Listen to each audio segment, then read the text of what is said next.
bab baru, bab 4 ya. Teman-teman kemarin sudah fotokopi untuk modul belajarnya. Hari ini kita akan pelajari terkait dengan bab 4 itu mempelajari tentang apa. Namun sebelumnya silahkan mejanya yang masih ada sampahnya untuk dicek dulu, dibersihkan karena biar nyaman ya. Sampahnya juga.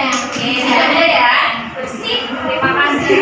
Selanjutnya sebelum kita memulai kegiatan pembelajaran hari ini, marilah kita berdoa dulu menurut agama dan keyakinan masing-masing. Berdoa dipersilakan. Cukup, terima kasih. Ada yang tidak masuk hari ini? Ada. Nomor berapa yang nggak masuk ya? Nomor 2. Kenapa nggak masuk? Tadi tur ke Bali.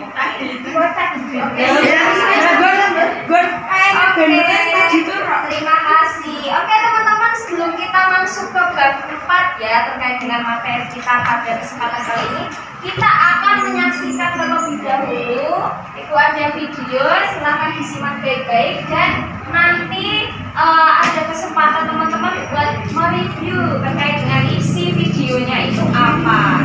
Ya. Selamat datang kepada Bapak Tio dan juga rekan-rekan media di acara Grand Launching produk Sri Uya.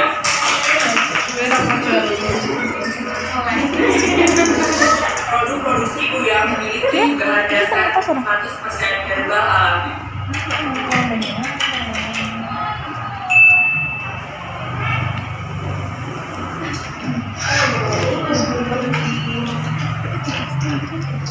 Coba produk Sri Uya. Video terkait dengan contoh pelanggaran etika humas ya. Di sini ada yang mau mencoba untuk mereview tayangan dari video yang sudah kita saksikan tadi. Silahkan ada yang mau mencoba, isinya tuh apa sih sebenarnya video tadi itu? Angkat tangan. Siapa yang mau mencoba? Oke, Mbak siapa namanya? Halo Bu. Nomor berapa Mbak? 12. Nomor 12. Silakan. Tadi kan Sri Uya itu mirip dengan Sri Ayu, jadi tuh kalau menguntungkan sebelah pihak itu nggak boleh Bu. Oke, terima kasih Mbak Galuh. Betul ya? Tepuk tangan dulu untuk Mbak Galuh. Oke, betul ya beberapa yang disampaikan poin dari Mbak Galuh terkait dengan video yang sudah kita lihat tadi, bahwasanya yang pertama keduanya ini sama-sama salah ternyata ya. Dari pihak yang Sri Ayu juga salah ya si humasnya karena menjelek-jelekan. Ternyata setelah dicek faktanya mbak-mbak yang pakai tadi adalah alergi seafood ya, bukan karena memakai produknya dari Sri Uya. Dari pihak Sri Uya juga salah di sini karena terkait dengan brand yang dipakai itu hampir mirip. Nah itu akan melanggar hak milik kita ya, jadi tetap harus hati-hati. Itu teman-teman baru secuil ya terkait dengan pelanggaran kode etik. Nah di bab ini kita akan belajar terkait dengan hal tersebut. Maka dari itu penting sekali buat teman-teman semuanya ketika sudah bekerja nantinya, teman-teman harus tahu apa yang menjadi pedoman, aturan, larangan dan sebagainya yang ada di tempat kerja teman-teman. Karena biasanya kode etik ini dari satu perusahaan ke perusahaan lainnya itu memang berbeda ya, dan sifatnya memang tertulis. Dan kode etik ini biasanya sanksi atau larangannya memang cukup berat dan memang tegas ya, beda dengan etika. Maka dari itu nanti kita akan membahasnya. Nah, pada kesempatan kali ini sehingga penting sekali kita belajar terkait dengan hal ini untuk mempersiapkan bekal teman-teman semuanya ketika sudah bekerja nantinya, apalagi ketika bekerja di posisi sebagai praktisi humas. Oke, untuk itu tujuan pembelajaran hari ini harapannya teman-teman semuanya TKP 3 ini dapat paham terkait dengan etika dan kode etik dalam hal ini khususnya adalah humas, sehingga teman-teman dapat menerapkan di dunia nyata besok. Kalau sudah lulus, teman-teman siap untuk terjun di lapangan menghadapi dunia yang sebenarnya. Dan itu semoga pembelajaran hari ini juga memotivasi teman-teman semuanya ketika sudah lulus, teman-teman sudah siap untuk kerja. Itu ya. Nah, pada kesempatan kali ini, bab 4 ini kita akan belajar terkait dengan etika dan kode etik profesi humas. Pada kesempatan kali ini, saya berharap teman-teman yang aktif, maka dari itu kita belajarnya berkelompok ya. Kita beri kelompok, 6 kelompok berisi 6 siswa boleh untuk menghemat waktu. Sederet-sederet aja ya. 1, 2, 3, 4, 5, 6. Paham? Oke. Sudah dibagi kelompok, kemudian teman-teman nanti akan berdiskusi terkait dengan materi yang sudah Ibu bagi ya. Nanti kita akan lihat masing-masing kelompok jatah materi apa. Kemudian Ibu berikan waktu selama 45 menit ya. Teman-teman silakan berdiskusi terkait dengan materi yang sudah Ibu bagi nanti. Kemudian nanti boleh ditulis dulu di buku ya. Boleh satu kelompok satu buku untuk menulis materi yang sudah didiskusikan. Kemudian nanti akan dipresentasikan. Oke? Jadi dipresentasikan hari ini.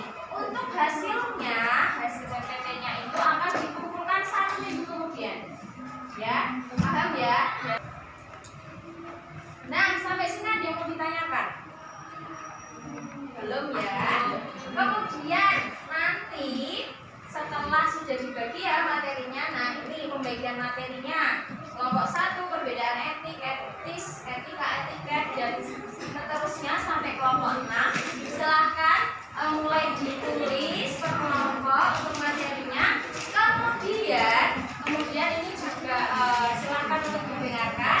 Nanti masing-masing kelompok membuat 2 pertanyaan untuk kelompok depannya. Contohnya kelompok 1 nanti diberi pertanyaan dari kelompok 2 pertanyaan saja dan seterusnya.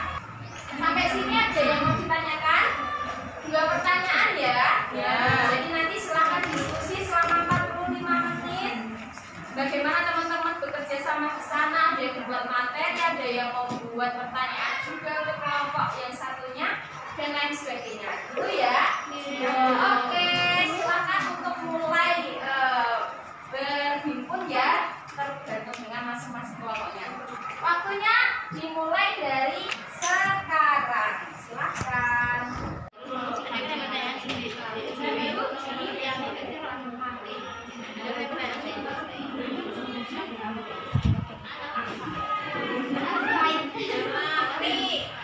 Materinya boleh sambil dicari dari internet ya.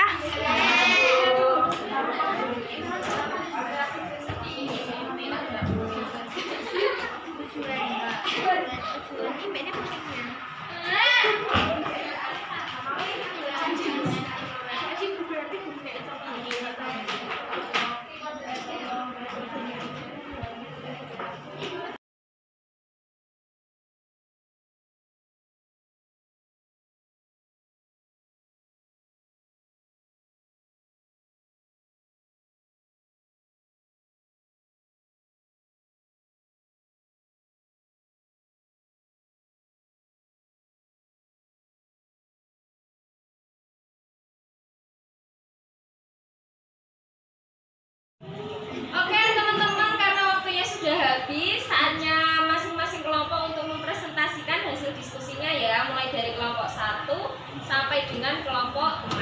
Kami silakan. Warahmatullahi wabarakatuh. Waalaikumsalam warahmatullahi wabarakatuh. Saya perwakilan dari kelompok 6 akan mempresentasikan hasil diskusi kami mengenai dampak tidak dijalankannya kode etik humas. Sebelumnya saya akan menyampaikan apa yang dimaksud dengan kode etik. Kode etik humas merupakan acuan dari setiap kebijakan yang diambil praktisi humas dalam menjalankan tugas dengan penuh tanggung jawab. Terima kasih. Baik, pertanyaan kami terima yang akan dijawab oleh teman saya. Assalamualaikum warahmatullahi wabarakatuh. Waalaikumsalam warahmatullahi wabarakatuh. Izinkan saya untuk menjawab pertanyaan dari kelompok 1. Mengapa dampak tidak dijalankannya kode etik humas harus diperhatikan? Karena dari pengertian kode etik humas sendiri, kode etik humas merupakan acuan dari setiap kebijakan yang diambil. Baik, tadi udah diskusi terkait dengan masing-masing materi sesuai dengan pembagian materi tadi.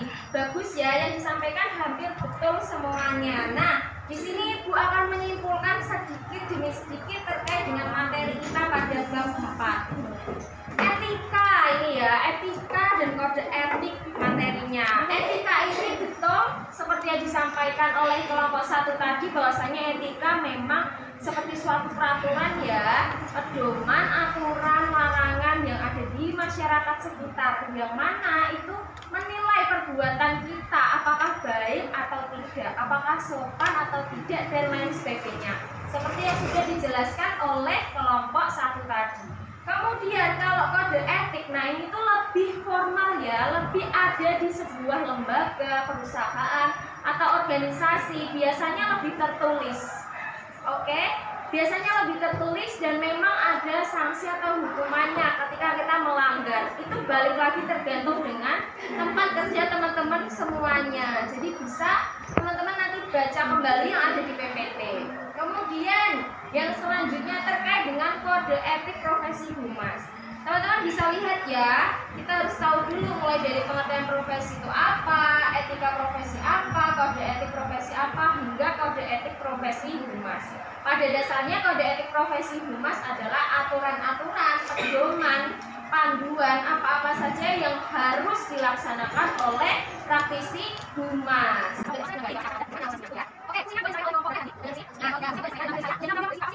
Itu materi kita pada kesempatan kali ini. Apabila ada yang masih ingin ditanyakan, boleh ditanyakan. Tidak ada? Ada yang ingin ditanyakan? Cukup? Baik. Yang terakhir ada oleh-oleh untuk teman-teman semuanya. Oke, jadi ini tetap ada tugasnya ya, ada tugas individu. Teman-teman membuat video, menyampaikan salah satu contoh kasus pelanggaran kode etik yang ada di Indonesia, boleh. Kemudian durasinya 2 menit dan aturan-aturan lain silahkan dibaca di PPT di atas. Uploadnya di YouTube kelas aja ya? Di YouTube kelas boleh, nanti yang penting linknya dikirimkan ke saya. Gitu ya? Ya. Gitu ya? Ya. Deadline-nya 2 minggu. 2 minggu ya, sampai dengan 18 September. Oke, teman-teman, kalau nggak ada pertanyaan lagi, kita akhiri sampai di sini. Sekali lagi untuk minggu depan akan ada penilaian harian untuk bab 4. Kemudian mungkin kita akan review sedikit terkait dengan tugas individunya teman-teman. Untuk pertemuan minggu depan agendanya itu ya. Kalau tidak ada pertanyaan, mari kita akhiri sampai di sini. Berdoa menurut agama keyakinan masing-masing, berdoa dipersilahkan. Cukup, terima kasih. Mohon